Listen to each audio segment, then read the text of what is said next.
The Jared Dillian Show.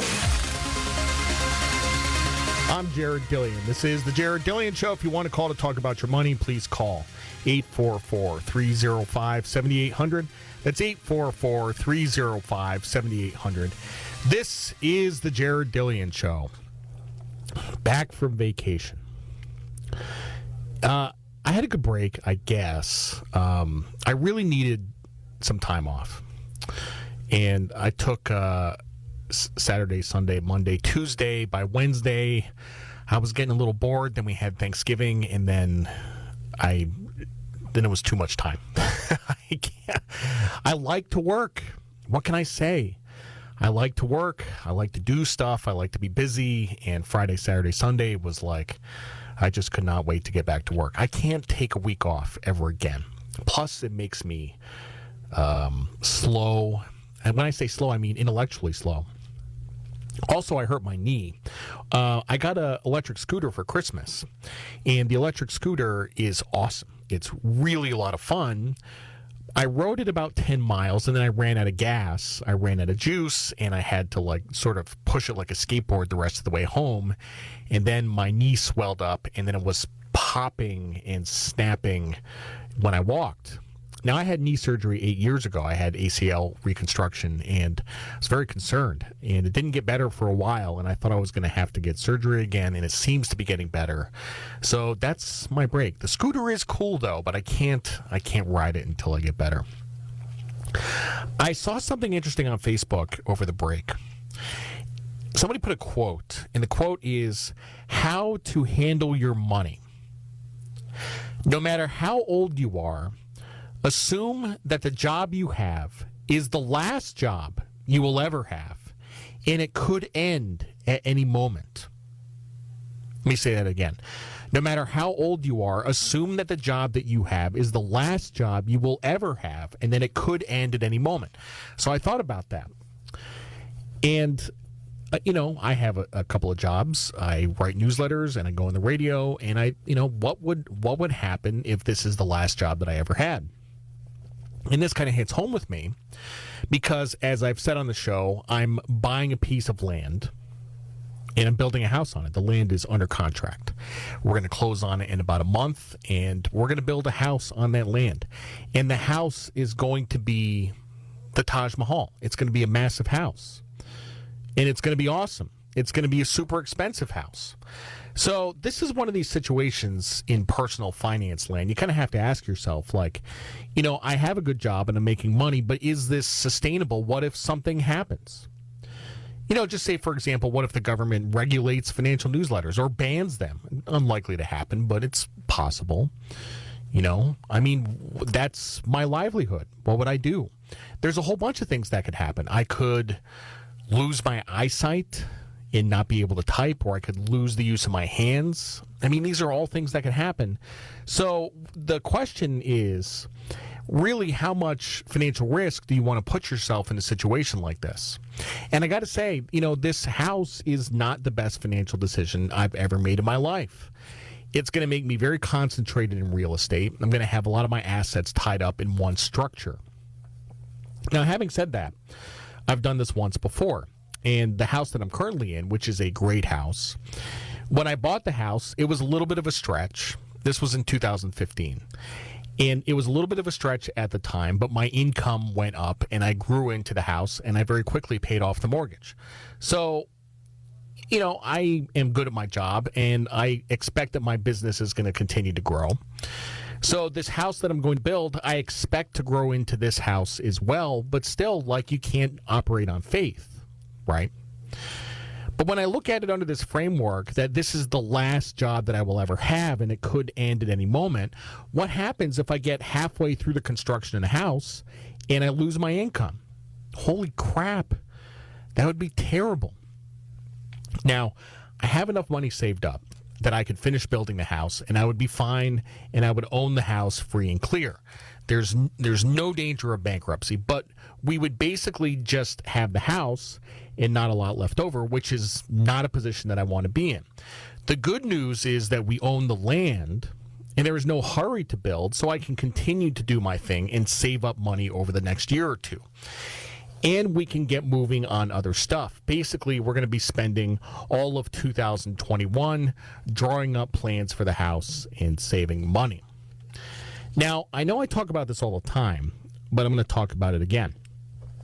I cannot emphasize enough the importance of having lots of cash laying around. First of all, for a situation just like the one I've described. This job is your last job, and you need to live off the cash for a long period of time. Stuff like that happens, you know.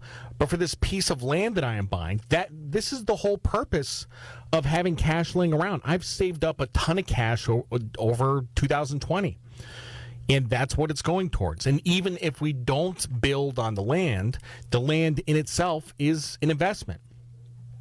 It's an option.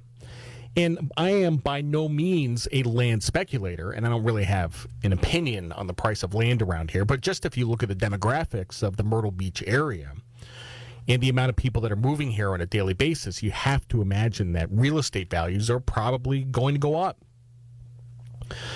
But I cannot tell you how important it is to have cash. I cannot tell you how important it is to have cash for emergencies.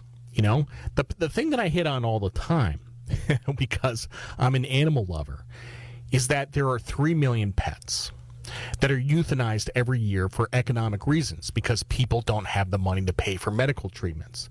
I've actually invested in a pet insurance stock, which I think is an amazing business. Okay. Cash for buying assets, for investing in hedge funds or mutual funds, for everything. If you don't have cash, you are in a very vulnerable position. And I'm not talking about stocks. I'm not talking about stuff you have invested in the market. I'm talking about cash. Stocks, I mean, they are liquid assets. You can sell them very quickly and raise cash, but not as liquid as cash. And the other thing about stocks is that if you have a portfolio of stocks and you're sitting on a pile of gains, selling the stocks has tax consequences. And you may end up having to pay a lot of tax, a lot of capital gains tax when you sell these stocks. So, you know, and one of the things about buying this land is that it's going to use up a lot of my cash. You know, I saved up a bunch of cash and it's going to use up a lot of my cash. And then I have to pay taxes in April. And then I'm getting a car, which is something I ordered last year. So my liquidity situation is going to be a little tight in 2021. And I'm going to spend most of 2021 building up my cash again. So what is the right amount of cash to have? We've talked about this with the Awesome Portfolio a bunch. The right amount of cash to have is 20% of your net worth. And if you don't have net worth, if your net worth is zero, then all of your money should be in cash. It should all be in cash. Now, the emergency savings that you should have is either $10,000 or 6 months of expenses, whichever is greater. $10,000 in emergency savings may sound like not, but I cannot describe to you the peace of mind that you'll feel once you build that up. And I don't have the statistics at my command at how many people just, you know, don't have, they're living paycheck to paycheck and they don't have emergency savings. When you have that $10,000 saved up, nothing can touch you. Nothing can hurt you. The car breaks down, you get the check engine light. It's no big deal. Cat gets sick. It's no big deal. So you have emergency savings, stuff like that doesn't happen.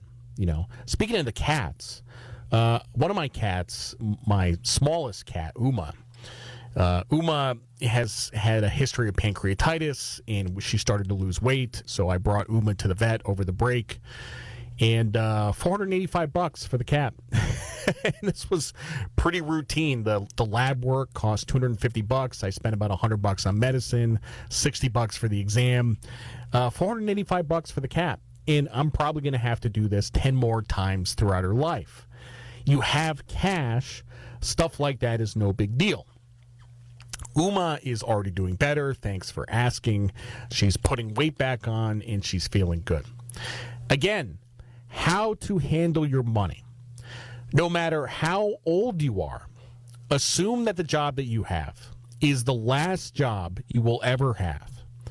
And it could end at any moment. It could end at any moment. And most people do not feel an appropriate level of paranoia. You know, I had a job that ended. I worked for a company. It was the third largest investment bank in the United States, and it went bankrupt. Something that nobody thought possible. It actually went bankrupt. Third biggest investment bank in the country went bankrupt. Who thought that could happen? A lot of people that I worked with didn't prepare for that day. They spent all their money. I was prepared for that day. My friends, you know, when they bought a house, they bought a $2 million house in Short Hills, New Jersey, which is reasonable. If you're making that kind of income, you can afford a $2 million house, but you're operating under the assumption that you're going to have this job forever. I bought a $400,000 house in a Cuban neighborhood in a town called West New York, New Jersey. The house was about 1,600 square feet. I took the cash and I saved the cash. Now, I still got hurt when the market crashed, but I had lots of cash as a cushion, and I used that to do a number of things. I used that to start a business. It was a small business back then. It's a big business today. That's why you assume that the job you have is the last job you will ever have, and it could end at any moment. Everything is very fragile. People don't realize how fragile everything is. We have no idea how fragile our lives are. What if I lose my vision or the use of my hands? I can't work. Should I get disability insurance? Maybe. All of this is called prudence, and there's not a lot of that to go around. I'm Jared Dillian. This is The Jared Dillian Show.